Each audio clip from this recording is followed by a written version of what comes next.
자신 있죠. 고교 자신 있죠. 자신 있습니다. 네. 와! 안녕하세요. 그동안 평안하셨습니까? 네. 예. 오늘은 고린도전서 51번째 강의입니다. 제목은 예수님의 부활이 없다면, 기독교가 갖고 있는 가장 중요한 부분. 기독교는 생명의 종교. 기독교는 부활의 신앙을 갖고 있는 이 종교라는 사실을 다시 한번 말씀 나누려고 합니다. 우리 지난번 강의 기억나시는 거 있습니까? 예. 지난 강의에서 그 마음속에 의심과 믿음이 있을 때 단 하나라도 의심 쪽을 믿음으로 갖고 오면 결국에는 믿음이 승리한다. 예. 네, 그 말씀이 참 기억에 남습니다. 그러니까 우리가 신앙을 시작할 때도 의심의 해석학이 있었고, 우리가 하나님 앞에 서는 그 마지막 날까지 의심의 해석학을 갖고 살아가는 게 우리 인생들이라고 할 수가 있습니다. 근데 어떻게 믿음을 가질 수가 있느냐? 의심이 없어지는 것보다는 의심보다 더 큰 믿음을 갖게 되면 내가 의심을 통제할 수가 있고, 의심을 뛰어넘는 믿음의 세계에, 새로운 세계에 들어갈 수가 있습니다. 그런 점에서 의심을 버리려고 하질 말고 의심보다 더 큰 믿음을 가지면서 의심이 좋은 의심이었나, 이게 쓸데없는 의심이었나, 이것을 분별할 수 있는 지혜가 필요할 것입니다. 예, 감사합니다. 예. 그리고 지난주에 말씀하셨던 지성에서 영성으로 나아가야 된다. 예. 네, 뭐 지식도 중요할 수 있지만 더욱더 중요한 것은 믿음이다. 예. 사실 바울이 지성의 인물이거든요. 네네. 그리고 모든 것을 자기가 갖고 있는 이성에 의해서 또는 율법적인 지성에 의해서 모든 것을 판단했습니다. 근데 그의 드라마틱한 전환점이 어디서 일어났느냐면, 내가 갖고 있는 율법적 지성에서 그리스도라고 한 살아계신 인격을 통해서 온 우주 만물을 다시 보게 됐습니다. 그러니까 예수님을 통해서 보니까 모든 것이 새롭게 경험이 되었는데, 그것을 우리 기독교 전통에서는 신앙적 영성 또는 그리스도적 영성이라고 말을 할 수가 있겠습니다. 네. 예. 이 변화되는 과정이 다 예수님을 통해서 할 수 있지 않나라는 생각이 드네요. 그렇게 말씀하시지 않았을까요? 예. 네. 지난주에 없었거든요. 네. 네, 지난주에. 그렇군요. 네. 지난주에 딸학생이 청방으로 왔습니다. 예. 그래. 늘 예수 그리스도가 왜 중요하냐면, 이분은 그냥 이렇게 법조항이 아니거든요. 살아계신 인격체. 그러니까 늘 그 속에서 뭔가 내가 들어가면 뭐든지 새로운 것들을 우리가 발견할 수가 있습니다. 네. 그러니까 삶의 사고 방식 또는 사람을 대하는 태도 또는 내가 세상을 살아가는 이 세상을 보는 눈이 예수 그리스도라는 분을 통해서 변화가 될 수가 있는 것이, 그것이 진정한 새 것에 대한 발견이라고 할 수가 있습니다. 바울은 만삭되지 못한 나에게도 보이셨다고 하고, 예수님의 마지막 사도였다고 하셨던 게 기억이 나는데, 특히 저는 고생은 진짜 고생대로 다 했는데 그 사람들한테 인정을 못 받아서 맨날 나는 사도고 얘기하는 바울의 모습이 안쓰럽기도 하고 그랬습니다. 예. 사도 바울은 자기의 이 자존감을 예수님의 부활 사건으로 이렇게 늘 반출을 했습니다. 그래서 그 예수님의 부활의 목격자는 내가 나보다 전에 예수님을 목격한 사도들과 내가 차이가 없다. 그런데 예수님의 부활을 목격하는 증인으로서는 내가 마지막 증인이다. 굉장한 자부심이죠. 그리고 굉장한 자기 나름대로의 복음에 대한 확신이 그 안에 들어 있었다고 할 수가 있습니다. 바울은 그렇게 강력한 핍박자에서 강력한 말씀의 선포자, 예수 그리스도의 부활의 선포자로 바뀌어졌다고 할 수가 있습니다. 이것은 늘 중요한 것이 우리의 삶의 이 전환점이란 사고를 어디로부터 하느냐, 그 점에서 율법 중심이었던 바울에게 있어서는 예수 그리스도라고 하는 살아계신 그리스도를 통한 삶의 변화가 일어났다고 할 수가 있겠습니다. 오늘 수업 고린도전서 51강 예수님의 부활이 없다면. 오늘은 기독교의 핵심인 생명에 대한 것, 부활에 대한 얘기를 함께 나누려고 합니다. 생명에 대한 얘기를 하려고 하면 그 반대로 무슨 얘기를 해야 될까요? 죽음. 예, 죽음. 사실 죽음을 얘기를 안 하면 생명이 얼마나 소중한지를 알지를 못합니다. 네. 여러분, 죽음이라고 하는 걸 생각해 보면 어떤 느낌이 듭니까? 환한 느낌이 듭니까? 어두운 느낌이 듭니까? 어두운 느낌. 죽음을 무서워하기 때문에 그렇습니다. 네. 죽음을 두려워하기 때문에 그렇습니다. 왜 죽음이 그렇게 두려울까요? 끝이라고 생각해서. 확실한 거니까. 살아있는 모든 것은 죽음으로 가고 있습니다. 살아있다는 것은 죽음을 전제로 하고 있다고 할 수가 있습니다. 그런 점에서 죽음은 내게 반드시 다가오는구나. 언제 다가올는지는 모르지만 네. 그 자체가 우리를 일종의 멘탈 붕괴하듯이 우리의 이 모든 삶을 위축시켜 버립니다. 왜 죽음이 두려울까요? 그냥 더 이상 그 사람 내지는 그 생명체와 만날 수 없다라는 것 때문에 더 그런 거예요. 모든 만남을 단절시키는 맞아. 아주 강력한 힘이 네. 있기 때문에 그렇습니다. 네. 그런 점에서 수많은 철학자들이 죽음에 대해서 끊임없이 질문을 해요. 너희들은 도대체 뭔 답이냐?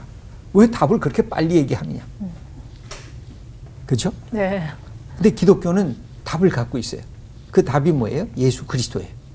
항상 우리가 모르면 예수 그리스도로 넘어가면 돼요. 네. 예수 그리스도의 답이 있어요. 예수 그리스도가 부활하신 이유는 다른 것이 아니라 우리의 죽음이 인생의 마지막이 아니다. 죽음을 넘어서는 또 하나의 세계가 있다는 것을 우리에게 가르쳐 주는 거죠. 그런 점에서 우리가 위대한 두 죽음을 비교한다면 하나는 소크라테스의 죽음이고 하나는 예수님의 죽음이에요. 소크라테스의 죽음은 굉장히 보면 인간적으로 아주 멋진 죽음이에요. 마지막 독배를 마시기 전까지 소크라테스는 아주 담백하고 담대하거든요. 그의 이 사고 중심에는 헬라 철학적 사고가 들어가져 있어요. 뭐냐면 영과 육이 죽음을 통해서 분리되면서 영은 이데아의 세계 속에 나아갈 수 있다고 하는 가능성을 그는 열어놓고 있죠. 그런 점에서 죽음을 담백하게 맞이할 수가 있었어요. 근데 기독교는 어때요? 예수 그리스도의 죽음은 어때요? 굉장히 처참해요. 처참해. 그리고 굉장히 죽음에 대해서 아파해요. 네. 죽음은 견딜 수 없는 것이라고 얘기를 해요. 죽음이 얼마나 인간이 갖고 있는 존엄성을 파괴하는가에 대해서 얘기를 해요. 그래서 예수님, 하나님의 아들이신 예수님도 죽음 앞에 섰을 때는 너무나 힘들어 하셨어요. 겟세마네 동산에서의 기도도 죽음을 좀 내게서 멀리 가게 해달라고 그렇게 부탁하신 것. 십자가에 달리시면서도 엘리 엘리 라마 사박단이라고 부르신 것은 죽음이 얼마나 인간을 고통스럽게 하는가에 대한 그것을 알고 계셨어요. 그리고 이 죽음은 하나님과의 단절에서 나타난 인간의 한계적인 상황인 것을 아셨어요. 그러면서 예수님이 이 땅에 오신 이유는 뭐냐면 이 죽음의 문제를 내가 해결하겠다. 그 속에 담겨져 있는 죄의 문제, 인간의 불안의 문제, 인간의 외로움의 문제, 인간이 갖고 있는 갈등의 문제, 인간이 갖고 있는 이 불의한 그 모든 모습의 문제를 궁극적으로 해결하는 그 자리로 십자가의 죽음과 부활의 아침을 우리 주님께서 그렇게 우리에게 보여주신 것이죠. 그 점에서 이 부활이 있다는 것은 인생 모든 사람들에게 주는 축복이에요. 왜 예수를 믿어야 될까요? 그냥 어쩌다가 예수 믿고 천국 간다 라고 하는 단순한 논리보다 더 뛰어난 생명을 사랑하는 하나님의 선물인 거예요. 네. 하나님은 생명의 하나님이고 예수 그리스도는 우리에게 생명을 주시려고 오셨고 우리의 인생은 살아있다는 것 지금이 얼마나 소중한가를 가르쳐 주시기 위해서 예수님이 죽은 자 가운데서 다시 부활하셔서 우리들에게 나타나시고 나만 죽은 자 가운데서 사는 것이 아니라 여러분들 모두가 인생의 죽음을 맞이하는 순간에도 두려워하지 말라. 예수 그리스도를 믿으면 영원한 생명의 세계가 있다. 이 사실을 보여주기 위해서 예수님이 부활의 아침을 우리들에게 허락하신 것이죠. 예, 김보교님. 저는 부활 관련해서 지난 강의 때도 얘기해 주셨을 때 들었던 생각이 저는 강박증이 있는데 제가 만약에 부활을 진짜 죽었다가 했으면 그랬는데도 이 강박증이 남아있으면 어떡하나라는 걱정이 되더라고요. 근데 만약에 부활을 하게 된다고 해도 제 어쨌든 생각과 기억들은 계속 남아있는 거잖아요. 그러면은 그런 어떻게 보면 정신적인 연약함이나 그런 것들도 남아있으면 어쩌지? 라는 그런 걱정이 들더라고요. 예, 미리 걱정해. 그 부분은 지금 이제 이번 강의 그리고 다음번 강의에 계속해서 부활에 대한 얘기를 연속으로 할 테니까 그러면서도 해결이 안 되면 이제 질문해 주시면 좋을 것 같습니다.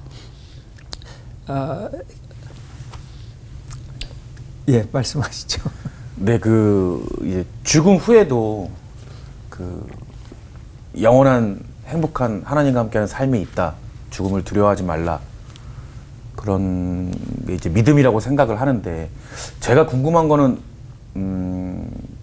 어떻게 표현할지 모르는데 그게 믿음이 정말 충만하고 정말 믿음의 끝까지 간 사람은 사랑하는 사람이 만약에 죽었을 때 그럼 그걸 기쁘게 받아들이게 되나요? 결코 그렇지 않을 겁니다. 내 사랑하는 사람이 먼저 세상을 떠나면 누구나 가슴이 아픈 거죠. 예수님의 생애를 봐도 예수님이 나사로라고 하는 그 베다니의 한 청년의 죽음 앞에서 예수님이 그 누이였던 마르다와 마리아가 우는 것을 보면서 함께 예수님도 우세요. 왜? 사랑하는 사람의 관계가 단절이 됐으니까. 그래서 예수님의 마음은 이거예요. 죽음아, 네가 어떻게 인간을 이렇게 고통스럽게 만드느냐? 인간의 사랑을 네가 왜 다 파괴시키느냐? 그리고 그 속에 나타난 사람과 사람의 그 사랑의 관계를 네가 왜 다 망가뜨리느냐?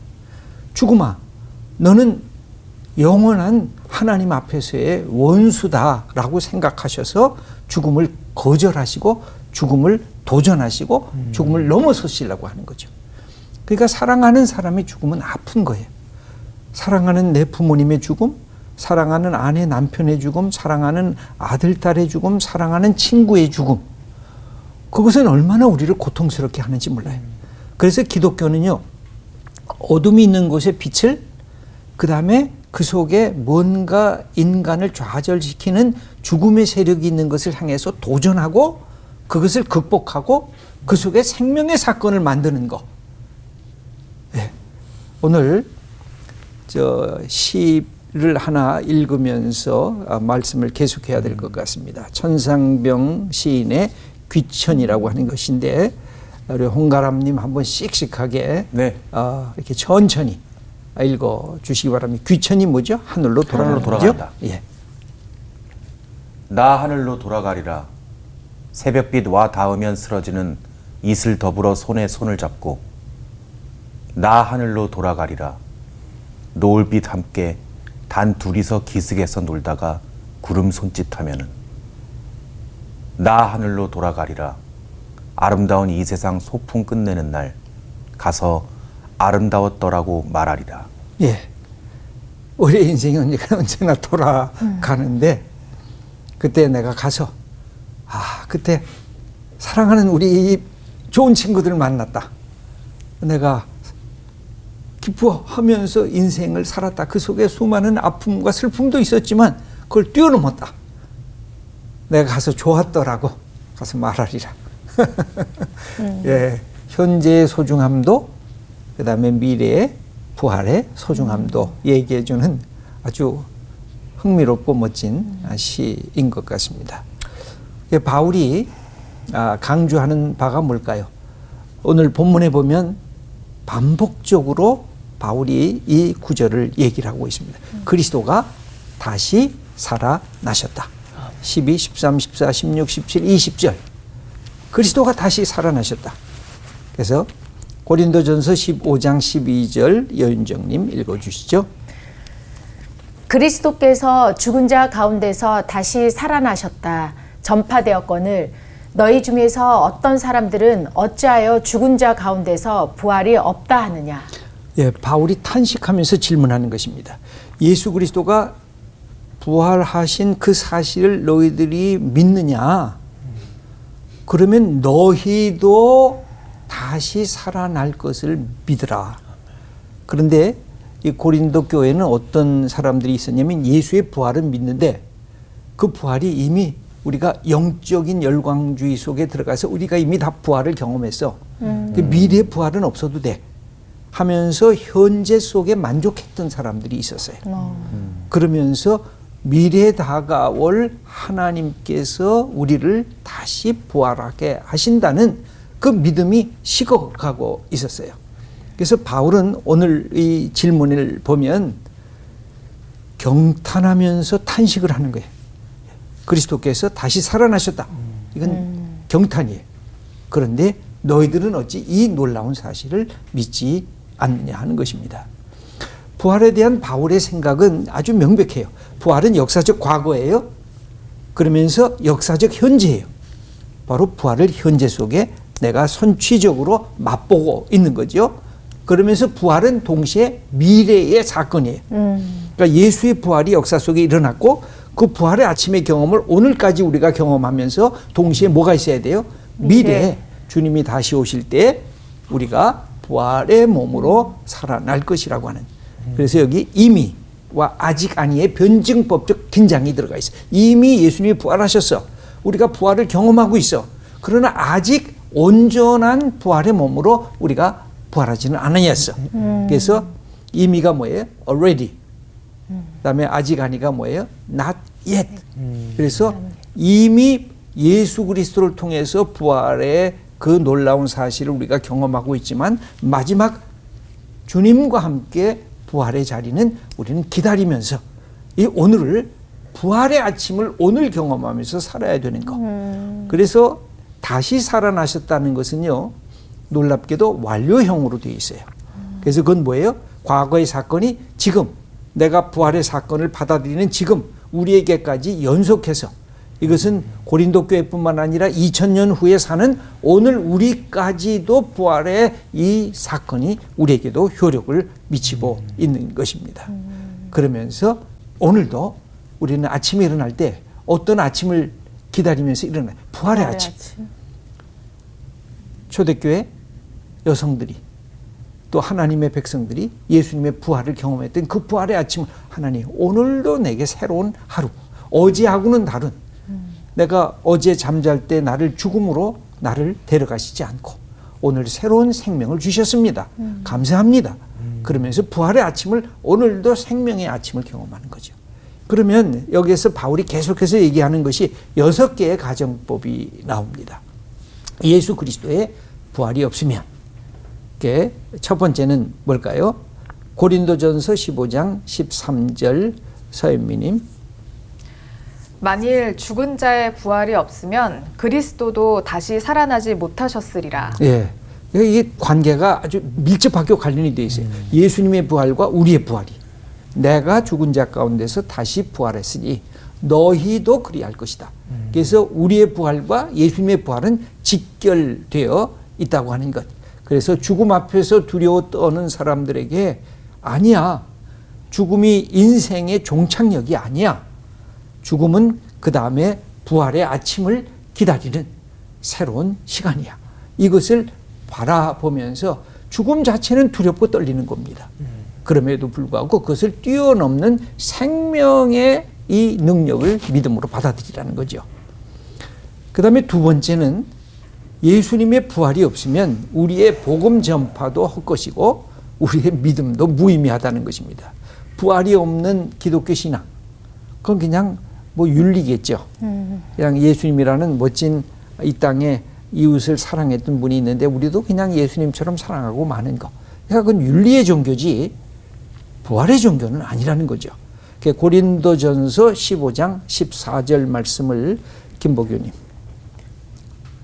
그리스도께서 만일 다시 살아나지 못하셨으면 우리가 전파하는 것도 헛것이요 또 너희 믿음도 헛것이며. 예, 여기 중요한 것이 전파하는 전도도 그 의미가 없다. 믿음, 그게 뭘 믿는 거냐 그럼 도대체. 네. 믿음이라는 것은 우리가 갖고 있는 죽음을 뛰어넘는 생명의 사건을 믿는 것인데 이거 굉장히 중요한 것입니다. 네. 십자가까지는 내가 다 받아들이겠는데 부활은 못 받아들이겠다. 그러면 가장 중요한 정점을 놓치고 마는 거죠. 그래서 사도들의 첫 메시지의 핵심이 뭐냐면 죽음에서의 부활입니다. 사도행전 3장 15절 말씀 홍가람님. 생명의 주를 죽였도다. 그러나 하나님이 죽은 자 가운데서 그를 살리셨으니 우리가 이 일의 증인이라. 예, 모든 믿음의 사도행전을 보면 핵심은 바로 예수님이 십자가에 죽으셨지만 하나님이 그를 살리셨다. 이 일에 우리가 증인이다. 그러니까 부활의 종교예요. 기독교는 부활을 얘기를 안 하면 어둠 속에 죽음 속에 갇혀질 수밖에 없는, 그것은 참된 종교의 의미가 아니죠. 그다음에 세 번째는 사도들은 거짓 증언자들로 드러날 수밖에 없습니다. 고린도전서 15장 15절 말씀 여윤정님.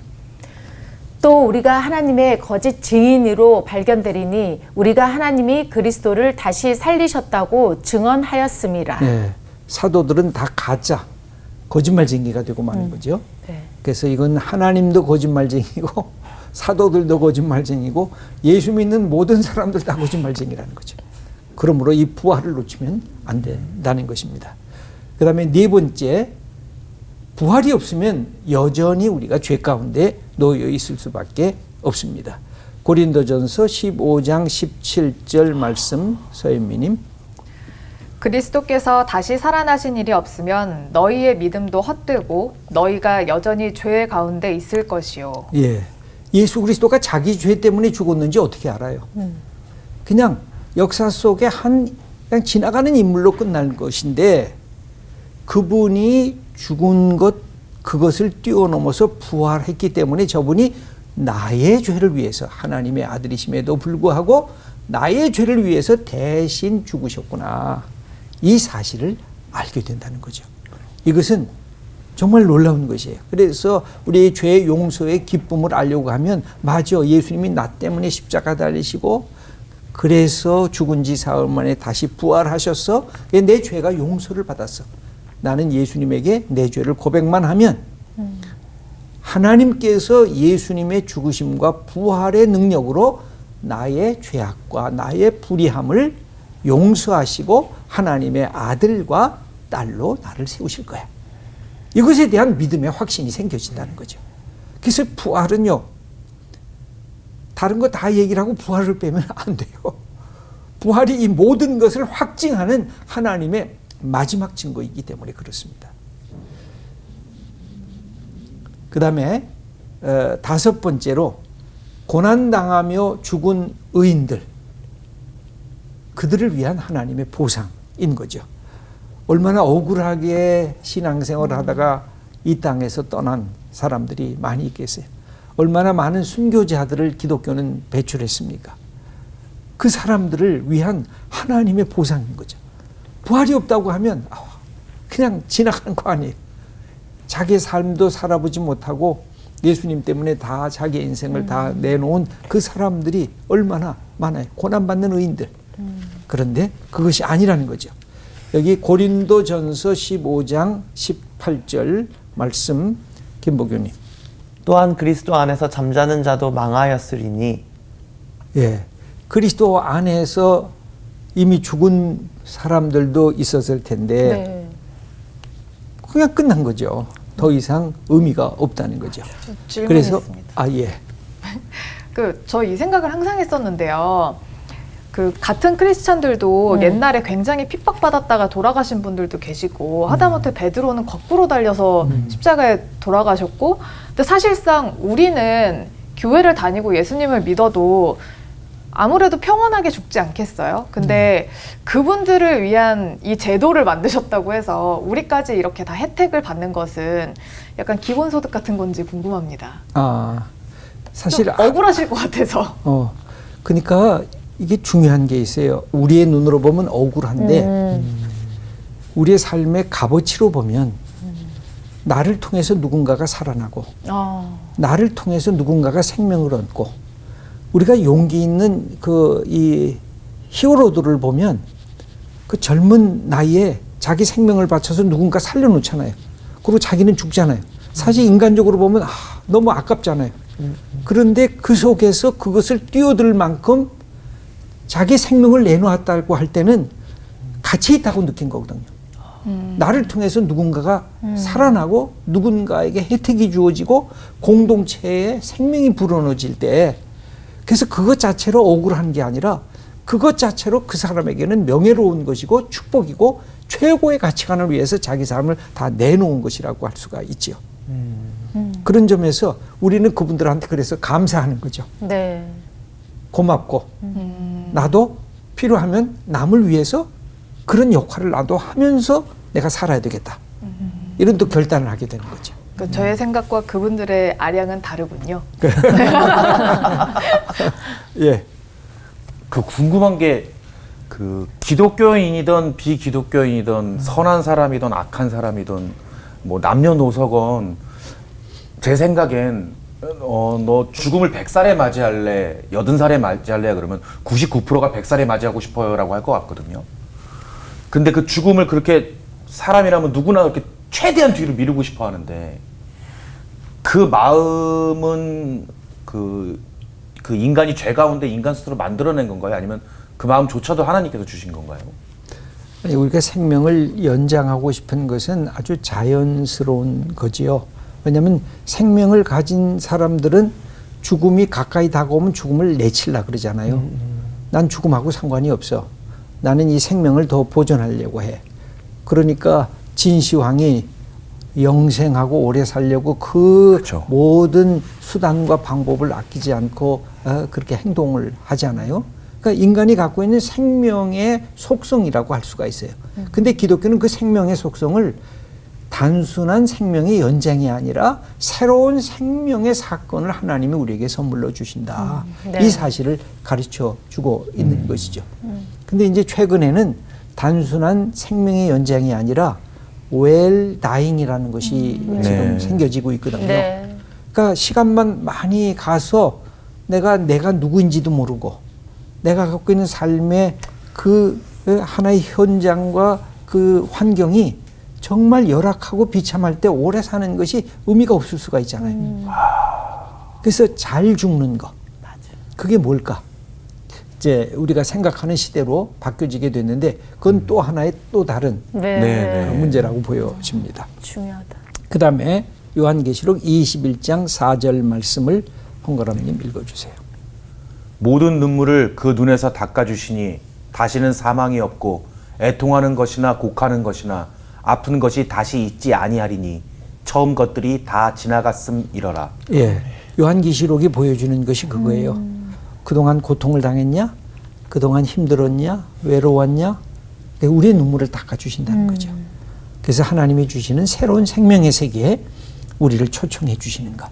이게 기독교적 어떤 하나의 그 꿈의 세계, 이 환상의 세계 비전이 현실화되는 그런 장면이라고 할 수가 있습니다. 그래서 바울은 그런 얘기까지 합니다. 부활이 없으면 부활의 소망으로 사는 믿음의 사람들이 가장 불쌍하다는 맞아요. 것입니다. 고린도전서 15장 19절 여윤정님. 만일 그리스도 안에서 우리가 바라는 것이 다만 이 세상의 삶뿐이면 모든 사람 가운데 우리가 더욱 불쌍한 자이리라. 예, 그죠? 부활의 소망을 갖고 사는데 진짜 부활이 없어. 그럼 이건 뭐예요? 진짜 말짱 헛것다니. 진짜 억울하죠. 그것이 아닌 것을 보여주기 위해서 하나님이 예수 그리스도를 죽은 자 가운데서 다시 살아나게 하셨다는 것이죠. 그래서 그 사실을 믿고 우리가 이 땅에서 살아가야 하라는 것입니다. 이 점에서 예수님이 부활이 주는 몇 가지 확증을 간단하게 얘기를 하겠습니다. 죽음이 인생 마지막이 아니다. 예수님은 죽은 자들의 첫 열매가 되었다. 고린도전서 15장 20절 말씀 서현미님. 그러나 이제 그리스도께서 죽은 자 가운데서 다시 살아나사 잠자는 자들의 첫 열매가 되셨도다. 예. 모든 사람은 흙으로 돌아가야 되잖아요. 네. 그런데 예수님이 바로 죽은 자 가운데서 다시 살아나심으로 우리에게 소망을 주시고 믿음의 사람들에게 이 세상에서 사는 동안 당당하게, 씩씩하게, 담대하게 내게 맡겨진 일을 수행하다가 하나님 앞에 서라. 영원한 생명의 세계를 하나님께 맡기면서 그렇게 우리에게 말씀해 주시는 것입니다. 두 번째는 사망이 한 사람 아담으로부터 왔는데 부활도 한 사람 예수 그리스도로부터 온다는 사실입니다. 고린도전서 15장 21절 말씀을 김복규님. 사망이 한 사람으로 말미암았으니 죽은 자의 부활도 한 사람으로 말미암는도다. 아담 안에서 모든 사람이 죽은 것 같이 그리스도 안에서 모든 사람이 삶을 얻으리라. 예, 여기 보면 사망이 한 사람으로, 그 다음에 생명이 한 사람으로. 이 바로 아담과 그리스도의 이 타이플로지 모형론은 우리가 다음 시간에 더 자세하게 말씀을 드리겠습니다. 그 최종의 목표는 뭘까요? 죽음을 부수고 승리하는 예수님. 바로 예수님이 가장 인간을 인간답지 못하게 만드는 그 죽음의 세력을 부숴버리고 다시 승리하셨다고 하는 것. 이게 기독교의 핵심이라고 할 수가 있습니다. 고린도전서 15장 24절부터 홍가람님. 그 후에는 마지막이니 그가 모든 통치와 모든 건세와 능력을 멸하시고 나라를 아버지께 바칠 때라. 그가 모든 원수를 그 발 아래에 둘 때까지 반드시 왕노로 타시리니 맨 나중에 멸망받을 원수는 사망이니라. 예, 맨 마지막에 멸망받을 원수가 뭐예요? 사망. 죽음이에요. 사망. 그러니까 기독교의 복음은 근본적으로 생명을 사랑하는 종교예요. 그러니까 생명을 파괴하는 것은 하나님이 원하시는 게 아니에요. 매우 중요한 것인데 제가 시 하나를 또 죽음은 마침표가 아닙니다. 김소엽 시인의 시인데 여윤정님 천천히 읽어 주시기 바랍니다. 죽음은 마침표가 아닙니다. 죽음은 영원한 쉼표. 남은 자들에겐 끝없는 물음표. 그리고 의미 하나, 땅 위에 떨어집니다. 어떻게 사느냐는 따옴표 하나. 이제 내게 남겨진 일이란 부끄러움 없이 당신을 해우할 느낌표만 남았습니다. 예, 이 쉼표, 따옴표, 느낌표 이런 것을 통해서 이렇게 쭉 시를 썼는데 우리가 하나님 앞에 설 때 뭐가 남았어요? 느낌표가 남았죠. 그러니까 그 느낌표를 지금 살아가면서 만들어가는 것입니다. 여러분, 내가 믿는 예수 자랑스러운 것이에요. 나는 자랑스럽지 못하지만 비록 내가 믿는 예수님은 자랑스러운 것이에요. 그래서 그분을 통해서 내가 갖고 있는 이 삶의 모든 문제를 넘어가는 것이죠. 그래서 살아있다는 것은 뭘까요? 매일매일 마지막 다가올 영원한 생명의 세계를 내가 끄집어 놓고 지금 이 시간에 내가 살아가는 것입니다. 그러니까 살아있다는 것 자체가 이게 기적적인 하나님의 우리에게 주신 선물이라고 할 수가 있습니다. 그래서 살아있을 때 항상 뭐에 저항해야 돼요? 죽음에 대해서 저항을 해야 돼요. 우리를 억압하는 것, 우리를 뭔가 힘을 뺏어가는 것, 우리로 하여금 어둠 속으로 몰아가는 것, 우리가 갖고 있는 자존감과 우리가 갖고 있는 생명의 능력을 뭔가 손상하게 만드는 모든 것에 대해서 저항을 해야 돼요. 기독교는 그런 점에서 생명을 사랑하는 종교예요. 이것을 놓치면 기독교의 본질을 우리가 놓쳐버릴 수가 있어요. 그래서 마지막 우리에게 적용하기 몇 가지 보겠습니다. 죽음과 삶의 변증법적 비밀입니다. 첫째, 메멘토 모리. 뭐죠? 죽음을 기억하라. 바울은 고린도전서 15장 31절에서 나는 날마다 죽노라. 바울은 늘 죽음을 기억했어요. 왜 죽음을 기억할까요? 예수님과 더불어 생명을 경험하기 위해서. 그러니까 우리가 죽는 이유는, 매일매일 죽는 이유는 예수님과 함께 부활의 아침을 만나는 거죠. 그러면서 생명의 기쁨을 누리는 것입니다. 두 번째로 보면 부활의 세계를 기대하라. 고린도전서 15장 32절. 서현미님. 죽은 자가 다시 살아나지 못한다면 내일 죽을 터이니 먹고 마시자 하리라. 예, 이게 죽음이 끝이라고 생각하는 많은 사람들은 에이, 될 대로 되라. 그냥 살아있는 동안에 먹고 마시고 뭐 놀고 다 놀고 그렇게 살자. 그런데 인생이 그것이 다가 아니라는 거죠. 그랬을 때 내가 어떻게 살아야 되는가. 이 땅에서 거룩한 용기를 갖고 살아가는 것. 이게 생명을 사랑하는 사람들의 모습인데 고린도전서 15장 34절. 김보교님. 깨어 의를 행하고 죄를 짓지 말라. 예. 우리가 이 땅에 살면서 거룩한 용기를 갖고 이 땅에서 살아가는 것입니다. 생명을 사랑하면서. 그리고 예수님과 함께 마지막 부활의 아침을 우리가 맞이할 거다. 이런 마음속의 기대와 소망과 믿음을 갖고 이 땅에서 살아가는 것. 그게 예수님께서 이 땅에 오셔서 십자가에 달려 죽으시고 장사 지내시고 사흘 만에 살아나신 이유인 것입니다. 우리로 하여금 부활의 소망, 이것을 놓치지 말고 살라. 그래서 지금 살아있는 것, 그것은 뭘 갖고 살아요? 부활의 그 아침을 연속해서 살고 있으면서 마지막 부활의 자리에 들어갈 것을 내 속에 끌어당기면서 오늘을 사는 것입니다. 네. 그래서 뭔가 아침에 일어났을 때 내가 울적하다든지 내가 뭔가 이렇게 주눅이 들었다든지 나를 억누르고 있다는 것이 있을 땐 저항을 해야 돼요. 예수 생명인데 왜 내가 이 속에서 이렇게 우울하고 나를 억누르면서 살아가고 있는가 하면서 주님의 생명, 주님 나와 함께 동행하시옵소서. 그래서 성령이 오시는 게 뭐예요? 성령은 생명의 영이에요.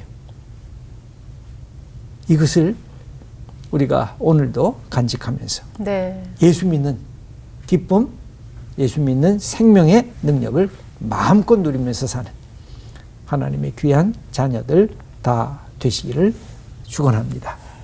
네, 오늘 강의는 여기까지입니다. 감사합니다. 감사합니다. 진짜 신기하게 제가 오늘 아침에 요즘에 이제 휴대폰 앱으로 책을 볼 수가 있잖아요. 네.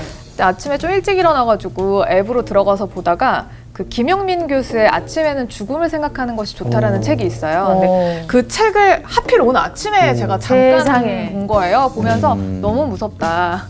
근데 나는 죽음이라는 것을 엄청 무서워하는구나. 근데 또 한편으로는 모든 사람들이 가장 두려워하는 존재가 죽음인 것 같은데 맞아요.